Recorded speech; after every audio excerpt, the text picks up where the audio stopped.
सबसे पहले D6 system के आईपीओ के बारे में सारे पॉइंट्स को कवर कर लेते हैं। पहले ही दिन में ओवरऑल साइज के बेसिस पे आईपीओ डबल से ज्यादा सब्सक्राइब हो चुका है।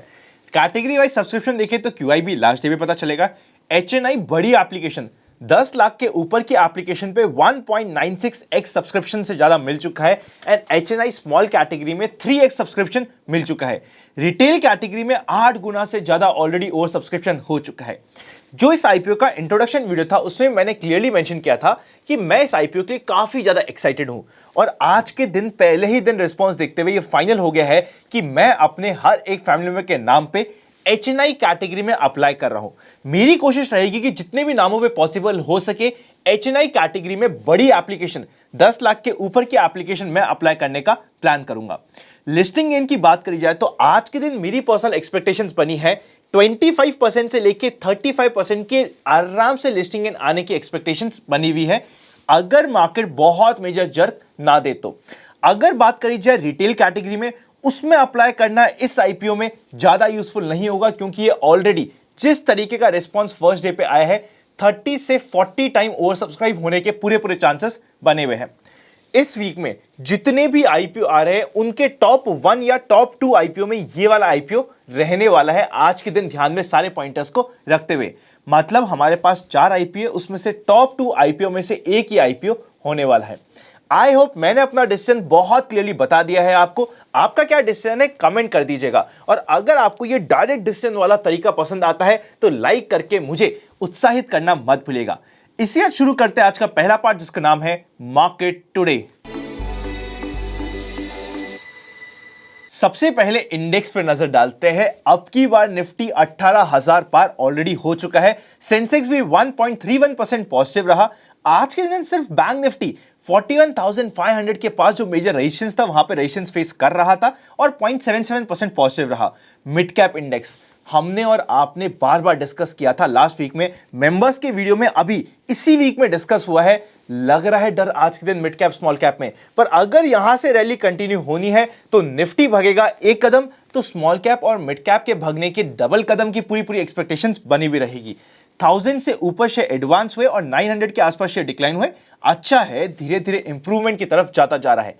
कंज्यूमर ड्यूरेबल, IT, ऑटो जिस समय करेक्ट हुआ था उस समय टाइम एंड अगेन हमने डिस्कस किया था बहुत स्ट्रांग है।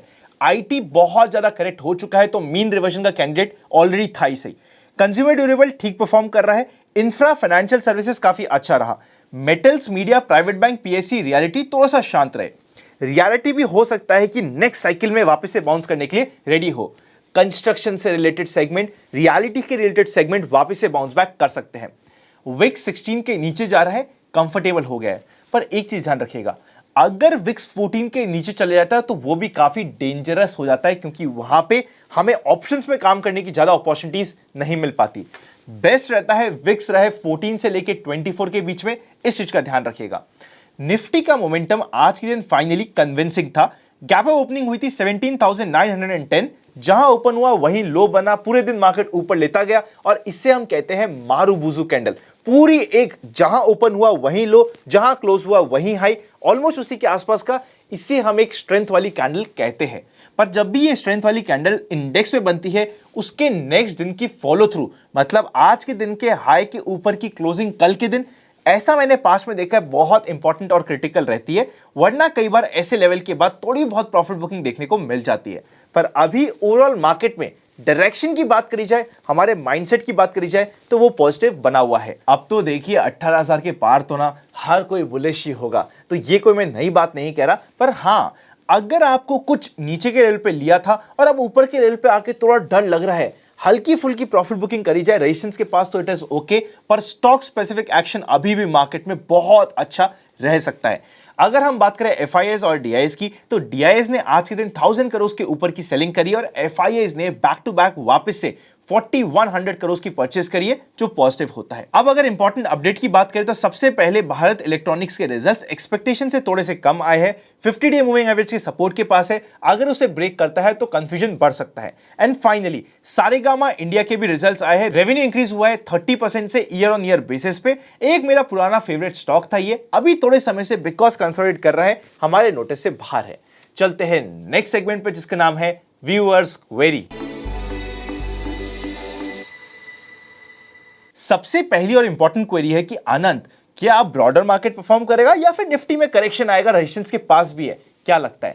देखिए, जर्क निफ्टी में आ सकता है, पर साथ ही साथ ब्रॉडर मार्केट के परफॉर्म करने के भी चांसेस काफी ज्यादा बढ़ जाते हैं। दोनों चीजें भी हो सकती है कई बार। आई होप आप इंडिकेशन समझ पा रहे हैं। एंड फाइनली, कल थी हमारी स्टॉक मार्केट मास्टर क्लास। जिस समय मेरी एंट्री हुई थी ना, क्या प्यार दिया आपने, उस प्यार के लिए मैं आपको हाथ जोड़ के थैंक यू कहता हूं।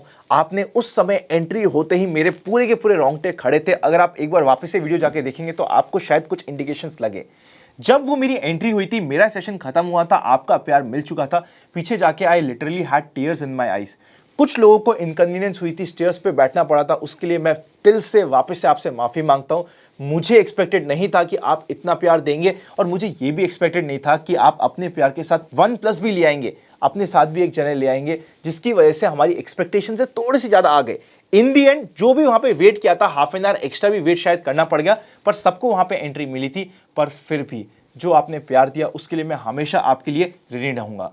और हाँ, जितने भी पार्टिसिपेंट्स वहां पे फिजिकली प्रेजेंट थे, उनको जैसा मेरा कमिटमेंट था उस सेशन में, वो सारी चीजें मिल जाएगी मेल पे, आप टेंशन मत लीजिएगा। And thank you so very much for making this event a grand grand grand success. I think Kota का, राजस्थान का ये one of the finest, India का बल्कि एक one of the finest event हो पाया आप सभी की वजह से। और हाँ, मैं थैंक यू साथ ही कहना चाहूंगा अपने पापा को, मेरी वाइफ को, मदर को, दादाजी को, दादी को, और हमारी पूरी इन्वेस्ट आज फॉर कल टीम को, जिसने मेरे सपोर्ट में वहां पे खड़े रहे, पूरा इवेंट साथ में मैनेज किया। So thank you everyone. अब चलते हैं नेक्स्ट सेक्शन पे, जिसका नाम है स्टॉक इन फोकस। सबसे पहला स्टॉक इन फोकस है एक्शन कंस्ट्रक्शन। 315 के ऊपर नया मोमेंटम है, इवन 307-8 के ऊपर भी एक मोमेंटम के लिए ये स्विंग के लिए रेडी होने के लिए बहुत ही क्लोज है, अच्छा मूव ऑलरेडी दे रहा है। नेक्स्ट इंपॉर्टेंट स्टॉक है त्रिवेणी टर्बाइन। कल के दिन 2.5 दिन का फंडा है, 270 के आसपास इंपॉर्टेंट सपोर्ट है, इंटरेस्टिंग नोटिस में रह सकता है, आप टिकट ऐप पे चेकआउट कर सकते हैं।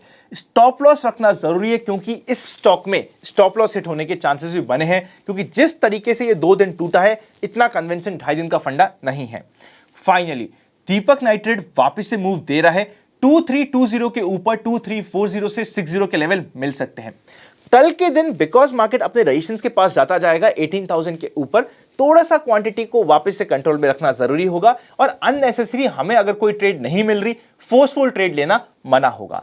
अगर आपके पास डीमैट अकाउंट नहीं है तो डिस्क्रिप्शन में डीमैट अकाउंट ओपनिंग्स और प्राइवेट चैनल पर जुड़ने का प्रोसेस, जो भी लोग हमारे लिंक से डीमैट खुलाते हैं उनको प्राइवेट चैनल पर जुड़ने का प्रोसेस मिल जाएगा डिस्क्रिप्शन में। अब चलते हैं फाइनल सेक्शन पे, जिसका नाम है expectations from tomorrow's market. General market trend neutral है, बस एक फॉलो थ्रू स्ट्रॉन्ग डे की कमी है अप ट्रेंड में आने के लिए। रेजिस्टेंस के आसपास मार्केट ऑलरेडी खड़ा है, 18,100 के आसपास, 18,100 के आसपास रेजिस्टेंस रहेगा।